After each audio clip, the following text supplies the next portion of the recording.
నిన్న ఈడీ అధికారులు ఢిల్లీ నుండి వచ్చి ఎమ్మెల్సీ కవిత గారిని అరెస్టు చేయడం అప్రజాస్వామికం, అనైతికం అని చెప్పి తెలియజేస్తా ఉన్నా.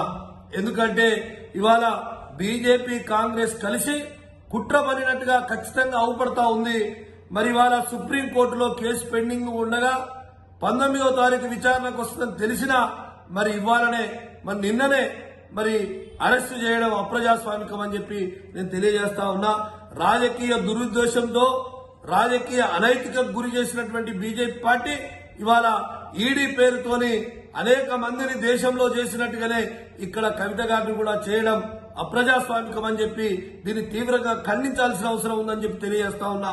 ముఖ్యంగా బీజేపీ నాయకులు అనేక సార్లు, కేంద్ర మంత్రులు గాని మరి ఇక్కడ ఉన్నటువంటి ఎంపీలు గాని అనేక సార్లు మేము అరెస్ట్ చేస్తాం అంటే ఈడీ అధికారులాగా మాట్లాడి